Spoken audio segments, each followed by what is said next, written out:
Bonsoir mes chers rayons, aujourd'hui nous allons parler de l'Institut des libertés de Charles Gave et des faux libéraux, des gens qui se prétendent libéraux, des gens qui se prétendent des experts en économie, mais qui ne comprennent pas les choses, les notions les plus élémentaires en économie. Alors tout part de ce tweet par Faisal Gelil. Seriez-vous prêt à travailler 1 heure de plus gratuitement par mois afin de résorber au plus vite notre dette, et ce durant 1 année.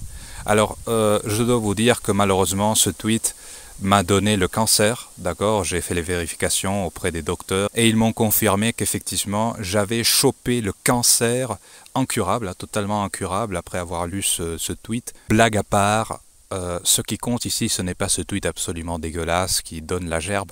Ce qui compte, c'est la réponse de l'Institut des libertés. Confirmé, ils ont payé 8 € pour avoir la vérification Twitter. Ce n'est pas un investissement très libéral. En fait, un libéral ne paierait pas 8 € pour ça, mais passons. Quelle est la vérité que va nous révéler l'Institut des libertés? Eh bien, ce n'est pas le travail qui crée la richesse. Incroyable. Et le fait est que toute personne qui a un cerveau, qui a du bon sens, qui vit dans la réalité, qui travaille, qui gagne de l'argent, qui cuisine tous les jours, eh bien toute personne raisonnable comprend que c'est une ânerie, d'accord? Toute personne normale comprend que ça n'a aucun sens, que c'est complètement débile. Mais ce sont des experts, ils savent de quoi ils parlent, ce sont des économistes. C'est sûrement que tu n'as pas compris ce qu'ils ont voulu dire. Ces gens-là se prétendent des libéraux, d'accord? Des libéraux. Alors je vais prendre le maître du libéralisme, le libéral le plus pur, le libéral originel. Je vais prendre Adam Smith et son livre La richesse des nations. Alors je vais vous lire, non pas le paragraphe entier, vous pouvez le lire si vous voulez. Ce paragraphe, vous le trouverez dans La richesse des nations. Et on va lire la version en français, un petit extrait. On ne va pas lire le paragraphe en entier, juste un extrait. Alors lisons. Le travail a été le premier prix, la monnaie payée pour l'achat primitif de toute chose. Ce n'est point avec de l'or ou de l'argent, c'est avec du travail que toutes les richesses du monde ont été achetées originairement. Et leur valeur, pour ceux qui les possèdent et qui cherchent à les échanger contre de nouvelles productions, est précisément égale à la quantité de travail qu'elles les mettent en état d'acheter ou de commander. Que nous dit ici Adam Smith? Adam Smith ne dit pas que le travail crée la richesse. Il ne le dit pas parce que c'est une évidence, il ne va pas dire ça. Il va aller un peu plus loin, il va dire quelque chose d'un peu plus intéressant. Il va nous dire, finalement, on peut dire que la véritable valeur des choses, le prix réel des choses, c'est le travail. C'est le travail. Originellement, pour créer toutes les richesses du monde, il a fallu travailler. Et en fin de compte, quand on vend quelque chose, la valeur qu'on obtient en échange, ce n'est pas l'objet en lui-même. La véritable valeur que l'on obtient en échange, c'est le travail qu'a réalisé l'autre personne. Pourquoi? Parce que c'est un travail que l'on s'épargne. Quand on achète une baguette à la boulangère, ce qu'on s'épargne, ce n'est pas une baguette. C'est le travail qu'a coûté la production de cette baguette. On s'épargne ce travail. Et donc, pour le libéral originel, le maître du libéralisme, l'incarnation du libéralisme, le travail crée la richesse, et c'est une vérité tellement évidente qu'on peut aller plus loin et on peut dire que la vraie valeur de toutes les choses, c'est le travail. Il paraît que l'Institut des libertés, il paraît que Charles Gave n'a pas lu Adam Smith. Ça ne me surprend pas honnêtement, ce n'est pas quelque chose qui m'étonne, mais ça continue, ça ne s'arrête pas là et je veux commenter aussi la suite parce que un autre utilisateur lui dit quand même ça aide quand même le travail, faut pas déconner. Et l'Institut de liberté nous dit ça ne suffit pas. Ce n'est pas parce qu'un boulanger va faire 400 baguettes de plus que vous allez subitement manger 2 baguettes par jour. Alors ici, la personne ignorante en économie, la personne qui n'a pas trop étudié l'économie, qui ne comprend pas, se dit « Ah ouais, quand même, c'est vrai. C'est vrai que si un boulanger fabrique 400 baguettes, je ne vais pas forcément consommer plus de baguettes. Il a raison. Alors ça veut dire que peut-être peut-être, le tweet originel qui dit que ce n'est pas le travail qui crée la richesse, peut-être que ce tweet est aussi vrai. Peut-être que c'est moi qui n'ai pas compris. Après tout, c'est eux les experts, c'est eux les économistes, c'est eux qui comprennent comment ça fonctionne. Moi, je suis un Pékin lambda. C'est comme ça que ce genre de faux libéraux et d'économistes en général, qu'ils soient libéraux, qu'ils soient marxistes, qu'ils soient ce que vous voulez, c'est comme ça qu'ils arrivent à duper les gens. C'est comme ça qu'ils arrivent à manipuler les gens en leur disant « Oui, mais vous ne comprenez pas. Vous ne comprenez pas cette équation ultra complexe qui ne sert à rien, qui n'a jamais servi à rien. Vous ne la comprenez pas, donc moi je peux dire n'importe quoi, je peux dire des conneries que tout le monde sait fausses, comme que le travail ne fait pas la richesse. Des conneries que même le libéral originel il aurait éclaté de rire. Hein, à cette phrase, il aurait éclaté de rire à Adam Smith. Je peux dire tout ça et vous ne pouvez pas me contredire parce que c'est moi l'expert. Vous ne pouvez pas me contredire parce que vous n'avez pas compris. En fait, vous n'avez pas compris. C'est trop compliqué pour vous. En fait, je voulais dire c'est autre chose. Et vous êtes trop con, trop débile pour comprendre. Alors, on va commenter cet autre tweet et on va essayer de comprendre ce qu'il veut dire, parce que c'est confus. Hein, quand on lit Adam Smith, tout est clair, tout est limpide, même une personne pas très intelligente peut comprendre. Mais lorsqu'on se tourne vers les économistes modernes, bizarrement, ça devient compliqué. Bizarrement, on ne comprend rien, c'est confus, on ne voit pas trop ce qu'il veut dire. Donc, on va expliquer de quoi veut parler l'Institut des libertés. Alors, il y a une distinction en économie qui est une distinction fondamentale, extrêmement basique, extrêmement élémentaire, que tous les économistes connaissent, qui est la distinction entre la richesse reproductive et la richesse non reproductive. Alors, les économistes l'appellent de façon différente, mais moi je prends ce terme de richesse productive, de richesse reproductive et de richesse non reproductive, parce que c'est simple à comprendre, parce que tout le monde va comprendre. Alors commençons par les richesses reproductives. Reprenons l'exemple de l'Institut des libertés. Un boulanger qui fait 400 baguettes.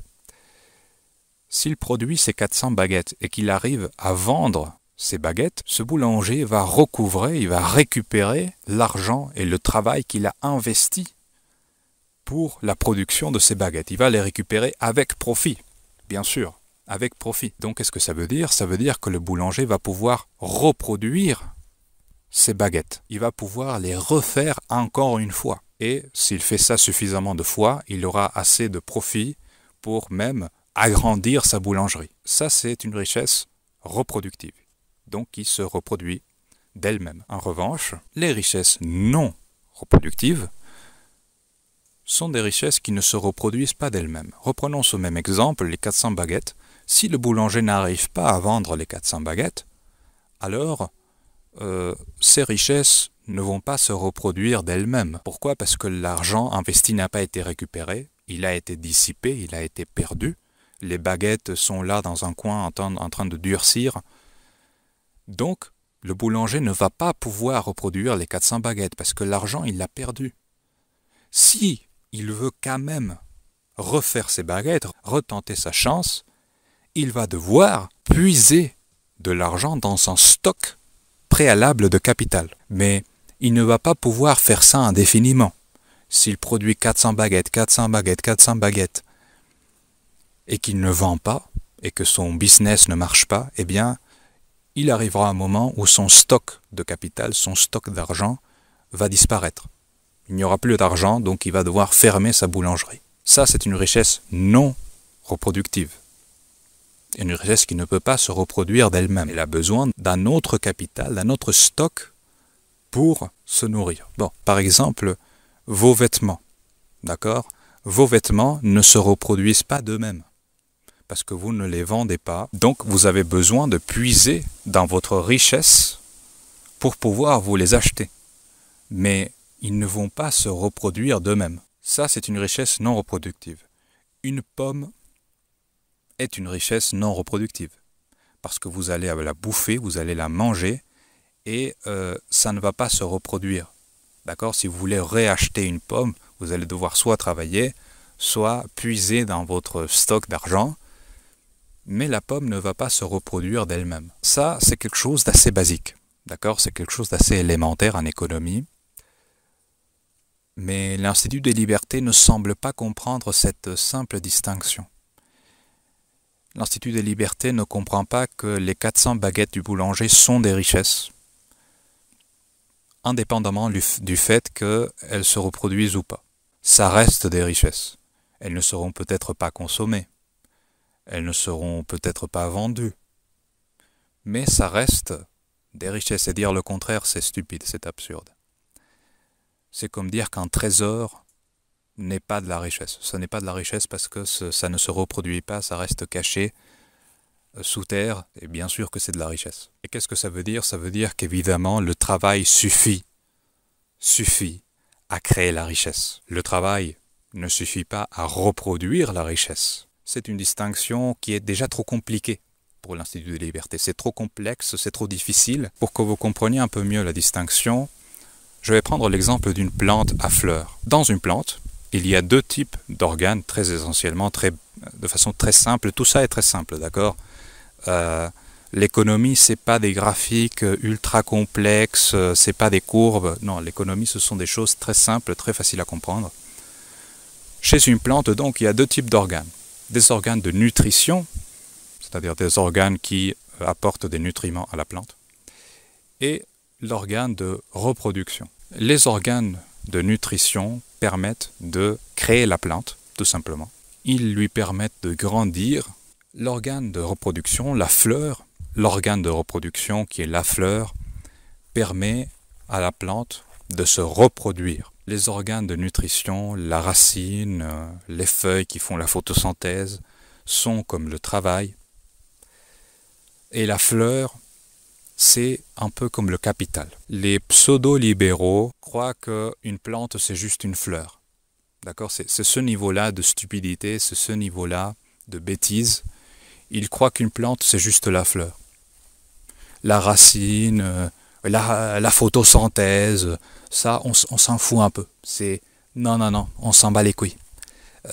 L'important, c'est la fleur.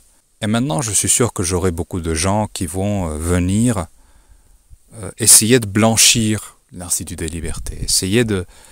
Ils vont faire énormément de copium. Oui, mais c'est Twitter, il a voulu provoquer, il n'a pas voulu dire ça, t'as pas compris. En fait, le sens caché, il a dit que le travail ne crée pas la richesse, mais en réalité, il voulait dire que ça et t'as pas compris. La réalité, c'est que lorsqu'on se prétend expert en économie, lorsqu'on prétend savoir de quoi on parle, on ne sort pas des énormités pareilles. D'accord? On ne dit pas que le travail ne crée pas la richesse, parce que c'est faux. Le travail crée la richesse. Vous pouvez faire toutes les gymnastiques mentales que vous voulez.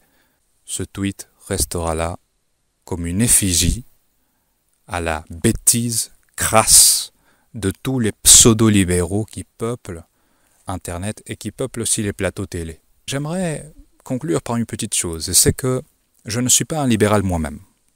D'accord? Je ne suis pas moi-même un libéral. Bien sûr, je partage beaucoup de choses avec les libéraux, mais j'en suis pas un. En revanche, les idées que j'ai expliquées ici, ce ne sont pas des idées libérales, ce sont des idées basiques, élémentaires de l'économie moderne. Et je pense que tous les économistes sérieux, tous les gens qui comprennent vraiment ce qu'est l'économie, comment ça fonctionne à peu près, etc., seront d'accord avec moi. Il y a quand même une base commune sur laquelle on peut tous être d'accord de comment fonctionne l'économie moderne. Et voilà, ça n'est tout pour cette vidéo. J'espère que vous aurez apprécié, j'espère que vous aurez appris des choses. Et faites attention aux économistes, d'accord? Ne vous faites pas berner par les pseudo-économistes, pseudo-libéraux qui sont à peu près partout de nos jours. Il y a très peu de monde qui comprend l'économie de nos jours. Tournez-vous vers les bonnes personnes. Faites très attention avec ça. Je vous dis à la prochaine, mes chers rayons.